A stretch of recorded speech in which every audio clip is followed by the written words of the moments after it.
दिया गया कि सड़क से जाना है। सड़क से जाने था हुसैनी वाला, उसके बाद यहाँ से 25 किलोमीटर आगे फिरोजपुर। ये दोनों ही जगह जो है पाकिस्तान बॉर्डर के एकदम करीब है। लेकिन हुसैनी वाला से पहले ही फ्लाईओवर पे हमारे प्राइम मिनिस्टर का जो कॉन्वॉय था काफिला रुक गया। अब इसको टोटल एक एक करके हम लोग समझते हैं। प्राइम मिनिस्टर की सिक्योरिटी बहुत प्राइम लेवल की होती है, सबसे बेस्ट सिक्योरिटी मानी जाती है।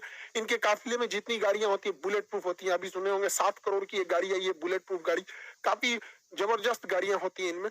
हमेशा आगे चलने पे रोड को क्लियर करा दिया जाता है। तो ये उनकी सिक्योरिटी में जो लगे होते हैं एसपीजी होती है, स्पेशल प्रोटेक्शन ग्रुप। आप इसमें डायरेक्ट कभी नहीं जा सकते हैं। आपको आर्मी या पैरामिलिट्री फोर्स या पुलिस में बहुत बेहतरीन काम किए रहेंगे तो आपका सिलेक्शन इसमें होता है बहुत बेहतरीन ढंग के, तब आप बनते हैं एसपीजी, स्पेशल प्रोटेक्शन ग्रुप।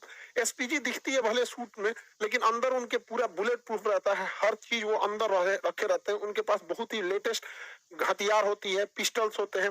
आंख पर काला चश्मा होता है कि वो किधर देख रहे हैं पता नहीं चलता है। बुलेट प्रूफ सूट होती है, पिस्टल होता है, हर चीज से ये लैस होते हैं आधुनिक हथियारों से। प्राइम मिनिस्टर के पास 3 लेयर की सिक्योरिटी होती है। इनके सबसे पहले आसपास में जो होते हैं वो एसपीजी के कमांडो होते हैं। एसपीजी कमांडो के घेरा के बाद जो होती है वो पैरामिलिट्री के कमांडोज होते हैं। और उसके बाहर जो घेरा होता है उसमें पुलिस होती है। पुलिस के बाहर जो घेरा होता है उसमें ट्रैफिक पुलिस होती है। तो मेनली सिक्योरिटी के लिए 3-3 लेयर की सिक्योरिटी होती है। तो आप ये समझ सकते हैं कि हमारे प्राइम मिनिस्टर के लिए कितनी जबरदस्त लेयर की सिक्योरिटी होती है। एसपीजी कमांडो में भी कई लेयर होते हैं। कुछ होते हैं जो केवल प्रोटेक्शन देते हैं, कुछ हमला भी करते हैं। हमारे एसपीजी कमांडो के पास जब भी प्राइम मिनिस्टर चलेंगे देखिएगा इस तरह से बैग लेके लोग चलते रहते हैं। कुछ कमांडो बैग लिए रहते हैं। अब देखेंगे इनके पास हथियार नहीं रहते। और ये जो बैग लिए रहेंगे हमेशा प्राइम मिनिस्टर के पास ही खड़े रहते हैं। ये बैग नहीं है, ये एक्चुअली बुलेट प्रूफ है। जब भी अटैक होगा तो ये बैग इस तरह से खुल जाता है, कई लेयर में ये खुल जाता है और ये बुलेट प्रूफ होता है। इसको लेके हम हमारे प्राइम मिनिस्टर को चारों ओर से घेर लिया जाता है ताकि बुलेट्स ना लगे। ये जरूरी भी है, हमारे देश के प्राइम मिनिस्टर है, उनकी सिक्योरिटी में कहीं भी कमी नहीं होनी चाहिए। अब हुआ क्या, दिल्ली से वो पंजाब गए। पंजाब एक्चुअली पाकिस्तान से एकदम करीब है, बॉर्डर ही बनाता है। तो पंजाब में यहाँ पर है फिरोजपुर, आप देखिए पाकिस्तान से एकदम सट के है यहाँ पर। तो यहाँ जब गया भटिंडा एयरपोर्ट पर उतर गया। भटिंडा एशिया की सबसे बड़ी सैनिक छावनी है, बहुत ज्यादा मान लगभग 1.5 लाख फौजी रहते हैं वहां पे। तो भटिंडा के बाद भटिंडा तो जहाज से लैंड किए, उसके बाद हेलीकॉप्टर से जाना था, मौसम खराब था, इस वजह से ये इन्हें सड़क से जाना पड़ा। अब यहीं से गलतियां चालू होना चालू हुई। एक एक करके गलती समझते हैं। 100 किलोमीटर लंबी सड़क को क्लियर कराने की जिम्मेदारी पंजाब पुलिस की थी। सड़क से जाने का रास्ता पहले से तय नहीं था। अचानक मौसम खराब हुआ और हेलीकॉप्टर कैंसिल हुआ, जिस वजह से हुआ। अमूमन इस रास्ते पे 2.5 घंटे लगते हैं। 100 किलोमीटर के सफर में लगभग 2.5 घंटे लगते हैं। महज 3 घंटे के सूचना पर इसे खाली करा लिया गया। इस पे एसपीजी को सवाल उठाना चाहिए कि जहां 2.5 घंटे लगते हैं, 100 किलोमीटर लंबा है, इस पे आप इतना जल्दी क्लियरेंस कैसे दे सकते हैं यहाँ पर। तो यहाँ एसपीजी को आपत्ति जताना चाहिए। और यहाँ पे पंजाब पुलिस के डीजीपी को साथ रहना चाहिए, लेकिन वो वहां उपलब्ध नहीं थे। ये गलती थी, वहां पे उन लोग को एक्सेप्ट करना चाहिए। यहाँ पर इन लोग से ये गलती हुई है। यहाँ पर कॉन्वे सबसे ठीक ठाक चल रहा था। अगली गलती देखिए क्या होती है। जब भी राष्ट्रपति प्रधानमंत्री का काफिला जाता है तो उनकी गाड़ियों में एक बहुत बड़ी संख्या थी, 25 से 40 गाड़ियां रहती है।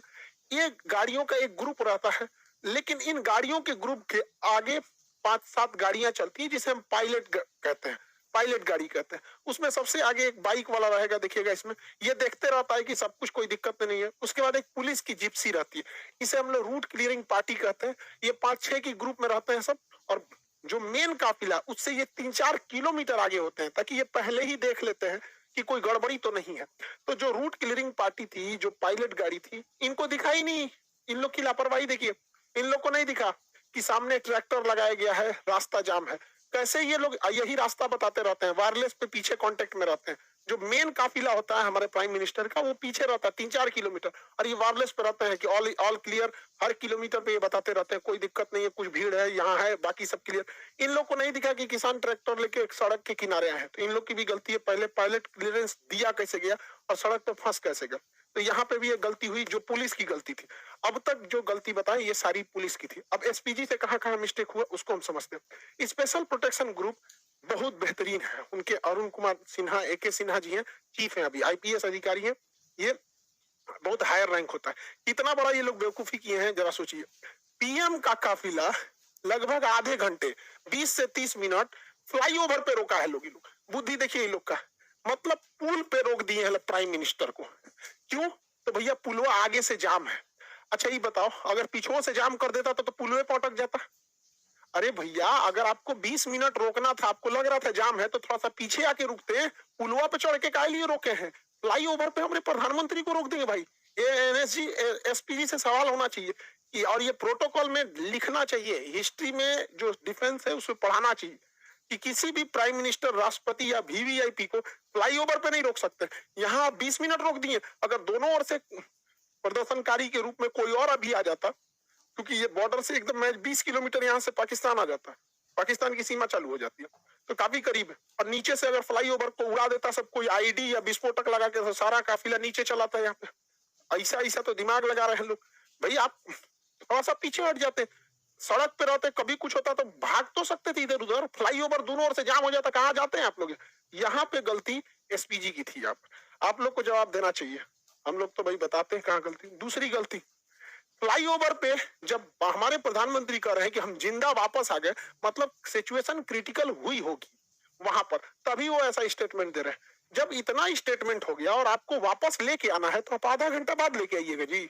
एसपीजी वाले लोग, आप जवाब दीजिए कि हमारे प्राइम मिनिस्टर अंदर बैठे हुए हैं यहाँ पर। अब देखिए, हल्का सा मास्क दिख रहा होगा आपको। जब यू टर्न लेना है, देखिए कि आगे किसान है, इंटेलिजेंस रिपोर्ट आपको पहले से पता होगी, माहौल देख लीजिए क्या है क्या नहीं, तुरंत लेके आती है। 2 से 3 मिनट हो गया, हाँ भाई खत्म, कैंसिल हुआ रैली, कैंसिल हुआ प्रोग्राम, हम वापस लेके आएंगे। तो एसपीजी हमारे प्रधानमंत्री को आधा घंटा रोक के रखेगी।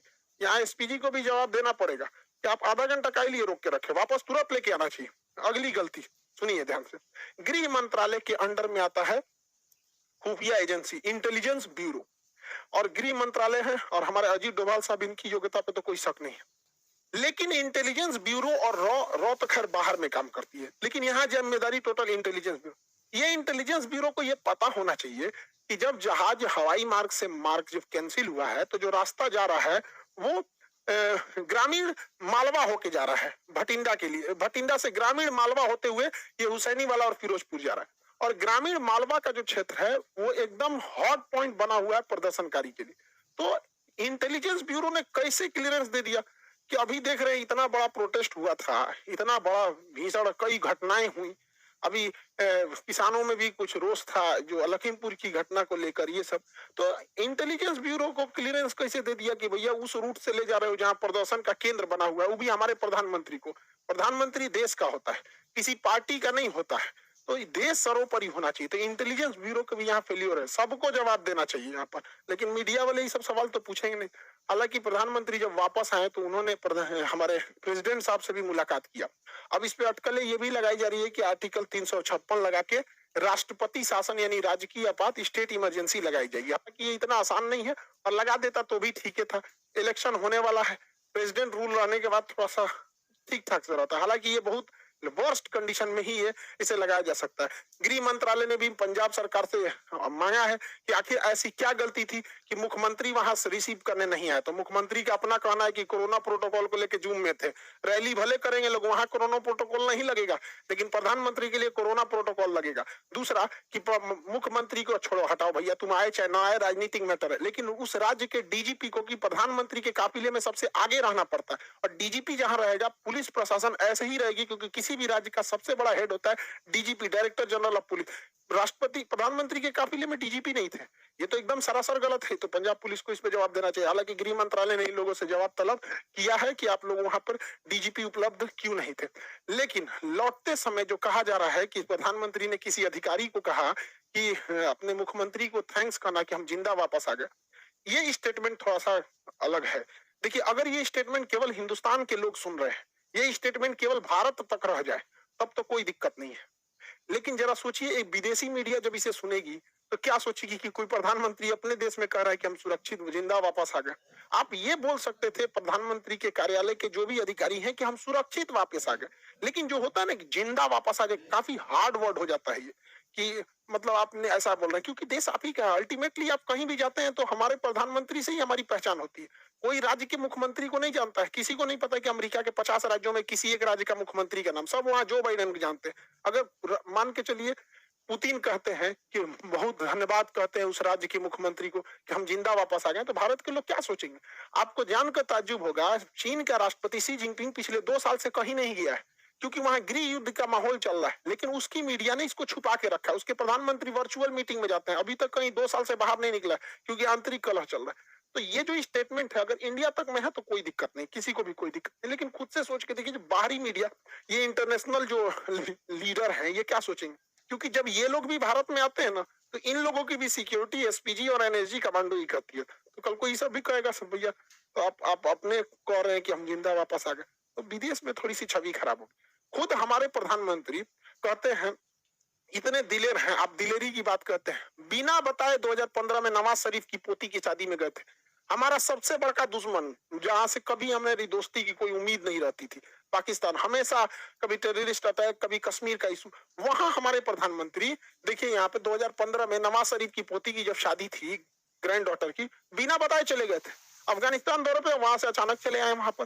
तो वहां पे इन्होंने एक नहीं कहा कि हम जिंदा वापस आ गए, जबकि जब वहां पे प्रधानमंत्री जब गए थे 2015 में, हम लोग न्यूज देखे, लोग धक धक कर रहा था, अरे भैया बिना बताए गए हो वहां जगह पे। क्योंकि काफी मोदी जी जो है पाकिस्तान को लेकर पीओके के लोग काफी हार्ड डिसीजन लेते हैं, तो थोड़ा सा आदमी को भी रहता है कि हमारा प्रधानमंत्री दुश्मन के घर में गया, और वो भी जो गए थे ना, भारत के हेलीकॉप्टर नहीं था, नवाज शरीफ के अपने हेलीकॉप्टर में बैठ के गए थे। पता नहीं पाकिस्तानी हेलीकॉप्टर चाइना से खरीदा था, क्या होता क्या नहीं। तो वहां पे ये स्टेटमेंट नहीं था, ऐसा नहीं होता। कह देना चाहिए था कि हाँ सिक्योरिटी में बहुत ग्लीच हुआ, सिक्योरिटी में ऐसा नहीं होना चाहिए, लेकिन एक होता है ना जिंदा वापस आना, वही प्रधानमंत्री के मुंह से थोड़ा सा ऑकवर्ड सा लगने लगता है। भैया तब हम लोग कहाँ जाएंगे भाई? प्रधानमंत्री के ऊपर हर महीने 50 करोड़ रुपए खर्च होते हैं सिक्योरिटी में। एक दिन में 1 करोड़ 60 लाख पर दिन का खर्चा है, अगर ये दिल्ली में बैठे हैं तो। और बाहर जाएंगे तो प्रतिदिन 2 से 2.5 करोड़ रुपए खर्च लगेगा। तो 2 करोड़ रुपए प्रतिदिन का खर्च के आधार पर अगर ऐसा स्टेटमेंट आता है, तो फिर एसपीजी को सोचना चाहिए भैया आप किस तरह की सिक्योरिटी दे रहे हैं कि प्रधानमंत्री करें।